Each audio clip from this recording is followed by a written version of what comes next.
আজকে আমি দেখাবো কিভাবে ক্লাস আপগ্রেড করতে হবে।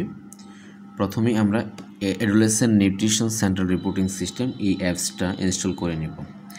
দেন এডুকেশন টাইপ এবং ইন নাম্বার দিয়ে সেখানে প্রবেশ করব।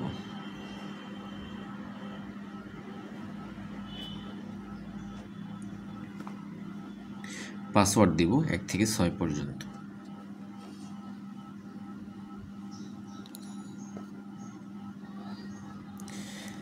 দেন এখানে আমরা ক্লাসেস নামে যে অপশনটা আছে এখানে ক্লিক করব।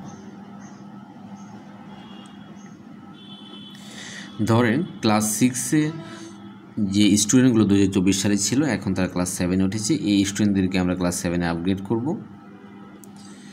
ক্লাস 6-এর সেকশন এতে ক্লিক করলাম।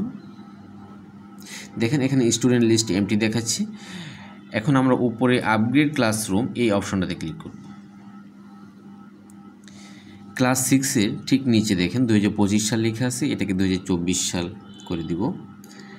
এবং 2024 সালে যারা ক্লাস 6-এ ছিল তারা এখন ক্লাস 7-এ আসবে, যেন ক্লাস 7 সিলেক্ট করব 2 ক্লাসে। ওকে, দেখেন লিস্টে চলে আসছে। এখন ক্লাস 6-এ আগে যারা ছিল এখন ক্লাস 7-এ আসছে, এদের রোল নাম্বার নিশ্চয়ই পরিবর্তন হয়েছে।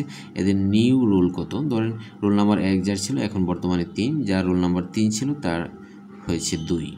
এভাবে প্রত্যেকটা স্টুডেন্টের নিউ রোল নাম্বার দিয়ে আপগ্রেড, সবার নিচে আপগ্রেড অপশনটাতে ক্লিক করতে হবে, তাহলেই স্টুডেন্টরা আপগ্রেড হয়ে যাবে।